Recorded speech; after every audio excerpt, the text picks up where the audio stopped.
nous fera découvrir la une des journaux qui, vous imaginez, oui, déjà en position, Landry Salanon.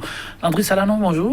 Bonjour Joël Etonji. Alors, avec nos confrères, qu'est-ce qu'on aura à découvrir ce matin? Écoutez, la politique avec ses communales et ses municipales qui s'annoncent dans un peu plus de 100 jours, Matin Libre revient ce matin sur ce que cache notamment cette stratégie de l'opposition, ce calme que nous observons depuis quelques temps, les départs annoncés également des FCBE, que mijote l'opposition, s'interroge donc le quotidien.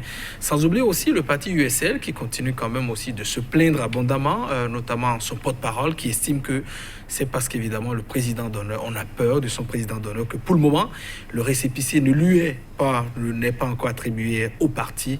Évidemment, de façon générale, c'est un peu la politique qui concentre ce matin, Joël Etonji, la une des parutions. En tout cas, on y est déjà, la pré-campagne, disent certains. On va démarrer, Eddy, on démarre avec quel quotidien? Nous démarrons avec Matin Libre qui nous parle des perspectives des communales, que mijote l'opposition, s'interroge ce matin le quotidien. Le journal qui nous parle aussi, qui reste toujours dans les arcanes de la politique, notamment ces élections. Commune de Bopa, le BR, le bloc républicain, au bord de l'éclatement. C'est une interrogation donc à la une du journal Matin Libre. Matin Libre qui est déjà alerté sur l'indifférence du gouvernement par rapport à l'épidémie de coronavirus. Eh bien, une réponse a été apportée. Épidémie de coronavirus en Chine. Le gouvernement prend des mesures. Le ministre de la Santé qui était donc face à la presse, c'était hier lundi. Et puis Grammy Award, Angélique Kidjo sacré pour la 4e fois. Information que nous rapporte donc le journal Matin Libre. Et Point Média, nous parle des déboires de l'opposition politique et de l'USL sous talent. C'est Sébastien Javon qui fait peur, dixit Donkla Mabalo. Donkla Mabalo qui est le porte-parole du parti et qui en donne évidemment les preuves qui figurent donc dans les colonnes du journal Point Média. Nous passons au pays émergent, le pays émergent qui nous parle donc de l'exclusion du parti USL aux prochaines élections communales et municipales. Il faut laisser Talon nommer ses 77 maires, car l'enjeu pour nous, c'est la présidentielle de 2021, dixit toujours donc Mabalo, qui est donc le porte-parole du parti USL, des propos que nous rapporte donc ce mardi le pays émergent. Et avec l'Afrique en marche, on ne quitte pas la politique, notamment ces élections, stratégies électorales de l'Union progressiste et du bloc républicain pour les communales, talent en maître absolu, c'est ce que dit le journal, qui pense que Amonsou et puis Biochane en spectateur, précise par ailleurs le journal l'Afrique en marche. Et puis non-disponibilité des cartes de presse, la faute à la HAC selon le porte-parole du gouvernement, Maître Alain Oronla, le ministre de la Communication. Le Télégramme nous parle donc de ces élections communales du 17 mai prochain. La liste des 11 partis politiques à jour figure dans les colonnes du journal. Le journal qui nous précise par ailleurs les pièces à fournir pour être donc candidat. La liste électorale doit donc être livrée à la Sénat au plus tard le 16 mars, précise le quotidien. Et puis, après son audition à la Criette, le général Faletti est déposé à la prison de Misrété. C'est ce que nous apprend par ailleurs le quotidien Le Télégramme. Le Nouvel Observateur, avec lequel nous finissons d'ailleurs cette revue, nous parle de l'éducation, dégénérescence des valeurs morales des enseignants. Une interrogation donc à la une du journal, qui nous propose cette image du ministre de l'enseignement maternel et primaire.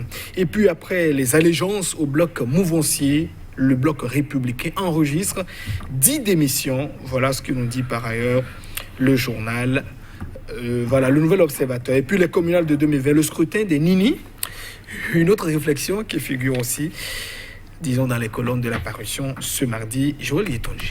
Merci à vous, Landry Salanon. Politique à la une abondamment. Alors, nous démarrons avec Matin Libre et sa grosse interrogation communal municipal que mijote l'opposition. Oui, que mijote l'opposition. Matin Libre qui fait donc allusion à la résistance, composée notamment de la RB, avec tête de proue Nicéphore Dieudonné Soglo, le FCBE, président de Boniaï, candidat Zanaï, restaurer l'espoir.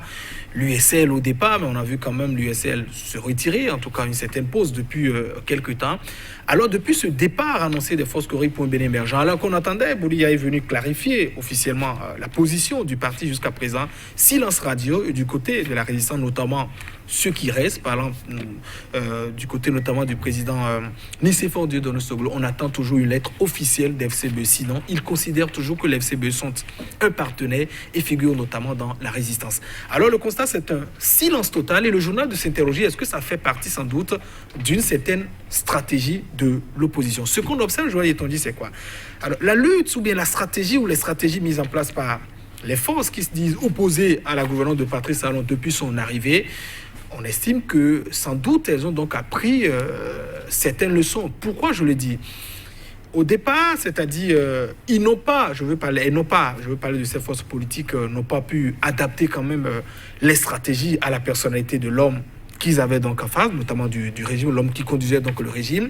Et pour ce qu'on observait pour la plupart des gens, c'était un peu les méthodes qu'on utilisait au cours des autres mandats, notamment de Boniaï et des autres, les méthodes de lutte, comment réclamer, qui étaient donc apportées. On observe quand même qu'on peut tirer beaucoup de leçons par rapport à ces luttes et notamment faire un certain bilan. Lorsque j'observe par exemple cette attitude des forces Corée pour un bien émergent, le silence par exemple de Boniaï, qui, en dépit des clivages au sein de son parti, quand même finit par accepter le récépissé et observe pour le moment un certain silence, on se dit peut-être que est-ce que ça ne fait pas partie un peu de certaines stratégies pour, comment dit-on, évidemment, mieux aborder ces communales. Parce que s'il y a aussi un autre talon d'Achille de cette opposition depuis, c'est qu'il n'y a pas de confiance. Vous avez beaucoup de taupes aussi qui figurent au niveau de l'opposition.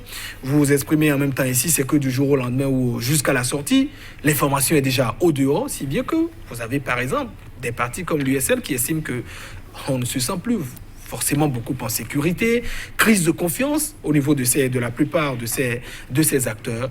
Donc, je crois évidemment que Matin Libre qui nous dit que mijote l'opposition essaie simplement d'adapter un peu, en tout cas pour la lecture que nous faisons un peu plus à l'Estène, d'adapter sans doute un peu ces stratégies par rapport, disons, à toutes ces luttes, notamment comment mieux aborder ces communales, parce que l'enjeu ici, une fois encore, c'est d'avoir le nombre nécessaire de communes pour obtenir le parrainage, parce que c'est l'antichambre évidemment de la présidentielle, une étape qui vous permettra donc de présélectionner votre candidat.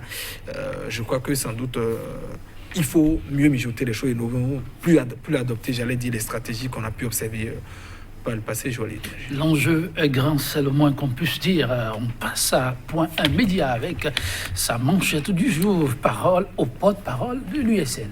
Oui, donc là, Mabolo qui estime que c'est Sébastien Javon qui fait peur. C'est la raison d'ailleurs pour laquelle le récépissé n'est donc pas attribué jusqu'à présent au parti USL.